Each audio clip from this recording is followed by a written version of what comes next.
بسم اللہ الرحمن الرحیم۔ السلام علیکم ناظرین کرام، امید ہے آپ لوگ سب خیر و عافیت سے ہوں گے۔ میں آپ کو اپنے یوٹیوب چینل پہ خوش آمدید کہتا ہوں۔ آج کی ویڈیو میں آپ کو دو بڑی خبریں دوں گا۔ ایک خبر سن کے آپ کو یقیناً بہت زیادہ خوشی ہوگی۔ پہلی خبر تو یہ جو دبئی لیکس آئی ہے اس کے حوالے سے، رات کو دبئی لیکس آ چکی ہیں تو اس کے حوالے سے آپ کو پہلے اپڈیٹ کروں گا۔ اور دوسری خبر یہ ہے کہ خان صاحب، جس کو آپ مطلب میں نے آپ کو بتایا کہ آپ اس خبر کو جان کے کافی خوش ہوں گے کہ خان صاحب کو اب منظر عام پہ آپ دیکھ سکیں گے، اور وہ کیسے دیکھ سکیں گے یہ بھی میں آپ کو بتاؤں گا اسی ویڈیو میں۔ تو ویڈیو میں آگے بڑھنے سے پہلے آپ سے درخواست ہے کہ چینل کو سبسکرائب کر دیں اور بیل آئیکن کو پریس کر لیں تاکہ مزید آپ کو اپڈیٹڈ ویڈیوز جلد از جلد ملتی رہیں۔ تو پہلے اپنی پہلی خبر کی طرف چلتے ہیں کہ یہ ڈان لیکس کیا ہے۔ جیسے کہ آپ کو پتہ ہوگا، ڈان لیکس کہہ رہا ہوں میں آپ کو، دبئی لیکس کیا ہے۔ جیسے کہ آپ کو پتہ ہوگا کہ پہلے ڈان لیکس آئی تھی اور اس سے پہلے بھی پاناما لیکس آ چکی ہیں، تو یہ بھی ایک طرح سے مطلب منی لانڈرنگ اور جو مطلب ہمارے جو پاکستانی سیاستدان ہیں یہ غیر ملکی کمپنیز، آف شور کمپنیز کھولتے ہیں یا اپنی جو جائیدادیں بناتے ہیں ان کی ایک رپورٹ تیار کی جاتی ہے۔ جیسے پاناما لیکس لندن وغیرہ میں جو شریف خاندان نے پراپرٹیز بنائی اس کے حوالے سے تھی، اور اسی طرح یہ دبئی لیکس جو ہے یہ جو دبئی میں جو بنائی گئی ہیں پراپرٹیز، ہمارے سیاستدان ہو گئے اور ہمارے جو بیوروکریٹس ہیں، اور حالی سیاستدان بیوروکریٹس نہیں، اس میں کہہ لیں ہمارے یہ جو آرمی آفیسرس ہوتے ہیں جیسے جنرلس وغیرہ ہو گئے، ہائیلی رینکڈ آرمی آفیسرس ہیں، اور ان کے بھی لیے نام آئے ہیں۔ تو خبر میں آپ کو پہلے دیتا چلوں جو آئی ہیں۔ پراپرٹی لیکس میں دنیا کے کئی سیاسی شخصیات، حکومتی اہلکار اور سرمایہ کاروں کے نام شامل ہیں۔ اس فہرست میں سیاسی شخصیات، عالمی سطح پر پابندیوں کے شکار افراد، مبینہ طور پر منی لانڈرنگ میں ملوث جرائم پیشہ افراد شامل ہیں۔ فہرست میں پاکستان کے بھی نام ظاہر ہوئے ہیں۔ ان کی جائیدادوں کی مجموعی مالیت کا تخمینہ تقریباً $11 ارب سے لگایا گیا ہے۔ دبئی میں جائیدادیں خریدنے والے غیر ملکیوں میں پاکستانیوں کا دوسرا نمبر ہے۔ مطلب کہ آپ حساب لگا لیں کہ پاکستان ایک غریب ملک ہے، اور پوری دنیا میں دیکھ لیں، یورپ میں بھی، اور مطلب پوری دنیا کئی ڈیولپ کنٹریز موجود ہیں، لیکن پاکستان اس معاملے میں دوسرے نمبر پہ آیا ہے۔ 17,000 پاکستانیوں نے دبئی میں 23,000 جائیدادیں خریدی۔ مطلب آپ حساب لگا لیں کہ 17,000 پاکستانی ہیں جنہوں نے 23,000 جائیدادیں خریدی ہیں، کتنی بڑی یہ تعداد ہے۔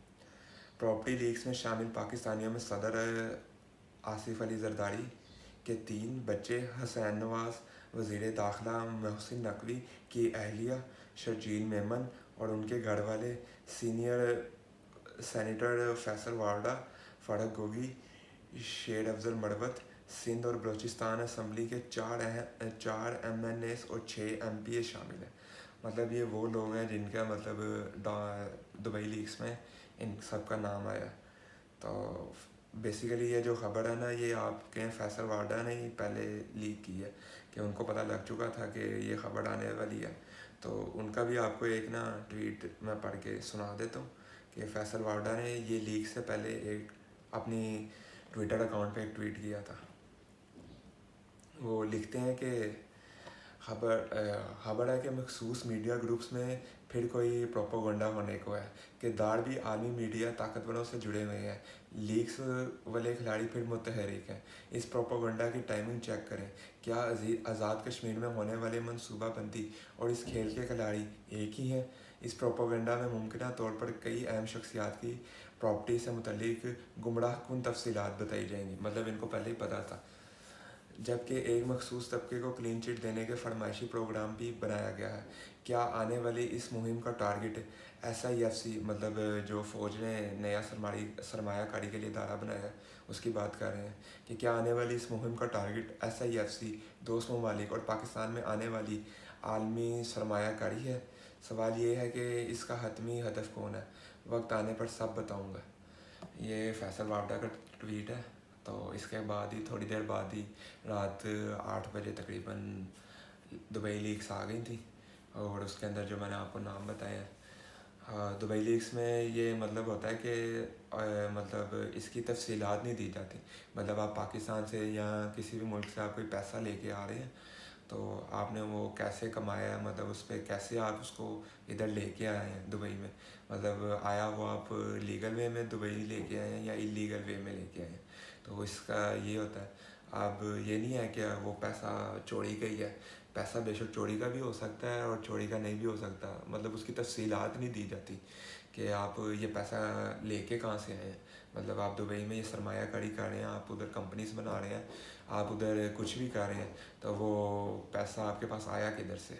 تو یہ نہیں آپ تفصیلات دیتے. تو پھر ایک رپورٹ تیار کی جاتی ہے. اس سے پہلے یہ 2020 میں بھی شائع کی گئی تھی، اس میں بھی شریف خاندان کے کافی نام آئے تھے، جیسے ابھی آصف سنی زرداری اور ان کے بچوں کے نام آئے ہیں، اور نواز شریف اور ان کے بچوں کے نام آئے ہیں، شیر افضل مروت صاحب کا نام آیا. تو اب اس پہ کمیٹی بیٹھے گی اور ان سے تفصیلات جمع کی جائیں گی. لیکن وہ تو آپ کو پتہ ہی ہے کہ اس کا کوئی رد و عمل تو نکلنا نہیں ہے. آگے ہم اپنی دوسری خبر کی طرف چلتے ہیں. دوسری خبر جو میں نے آپ کو بتائی تھی کہ خان صاحب کی ممکنہ کوریج آ سکتی ہے کہ وہ منظر عام پر آ سکتے ہیں. تو وہ اس طرح کہ ان کے دور کے اندر آپ کو پتہ ہی ہوگا نیب ترامیم کی گئی تھی. نیب میں کافی ترامیم کی گئی تھی خان صاحب کے دور کے اندر. تو نیب نے اس کو چیلنج کیا ہے کہ یہ ترامیم کو خارج کیا جائے. تو اس کے حوالے سے سپریم کورٹ کے اندر اسلام آباد میں 6 ججز جو ہمارے محترم ججز ہیں، قاضی عیسیٰ فائز کے نگرانی میں اور ان کی سپرویژن کے اندر جو بیٹھتے ہیں، انہوں نے کیس مطلب یہ منظور کر لیا ہے اس کی سماعت کے لیے. اور اس کی سماعت اب 16 مئی کو متوقع ہے، اور یہ 11:30 بجے نا سماعت اس کی گئی ہے، 16 مئی 11:30 بجے. تو اس کے اندر خان صاحب کو پیش کیا گیا. خان صاحب کو بتایا گیا کہ آپ اپنا اس میں آ کے موقف دیں. تو وہ ممکنہ طور پر ویڈیو لنک کے ذریعے نا اس میں شرکت کریں گے. اور یہ پہلی دفعہ ہوگا کہ قاضی عیسیٰ فائز صاحب اور عمران خان دونوں مطلب روبرو آئیں گے. اور بے شک ویڈیو لنکس آئیں گے، لیکن ان کا جو مطلب کنزرویشن ہوگی، آپس میں کنورسیشن چل رہی ہوگی، وہ 1 to 1 چل رہی ہوگی. قاضی عیسیٰ فائز صاحب اور عمران خان صاحب یہ دونوں آمنے سامنے آئیں گے، اور خان صاحب اس ترامیم کے حوالے سے اپنا موقف دیں گے کہ میں نے یہ ترامیم کیوں کی اور کیا ان کی وجوہات تھیں. اس پہ ڈیفینڈ بھی کر سکتے ہیں، اور یا دیکھیں وہ اب کیا اس پہ اپنا موقف دیتے ہیں، اور آیا اسی بات پہ رہتے ہیں یا جو پیچھے قاضی عیسیٰ فائز صاحب نے ان کے ساتھ ظلم و زیادتیاں کی ہوئی ہیں تو اس پہ بھی اگر وہ بولتے ہیں. تو یہ تو اب 16 مئی کو ہی پتہ لگے گا جب وہ آئیں گے. اور پھر آپ کو پتہ ہے جب وہ آن کوریج ہوتی ہے، ساری جو ہوتی ہے سماعت، وہ ٹی وی پہ بھی دکھائی جائے گی. تو آپ دیکھیں کیا پروٹوکولز کو فالو کیا جاتا ہے، خان صاحب کو دکھایا جاتا ہے نہیں دکھایا جاتا، اور ان کو کیسے مطلب سینسر کر کے دکھایا جاتا ہے. یہ اب 16 مئی کو پتہ چلے گا. لیکن ایکسپیکٹڈ ہے کہ خان صاحب 9 ماہ بعد ایک مطلب ٹی وی پہ آنے کی ان کی توقع کی جا رہی ہے. تو یہی تھیں 2 خبریں. امید ہے آپ کو ویڈیو پسند آئی ہوگی. ویڈیو کے بارے میں اپنی کمنٹ باکس میں ضرور آئے گا. اس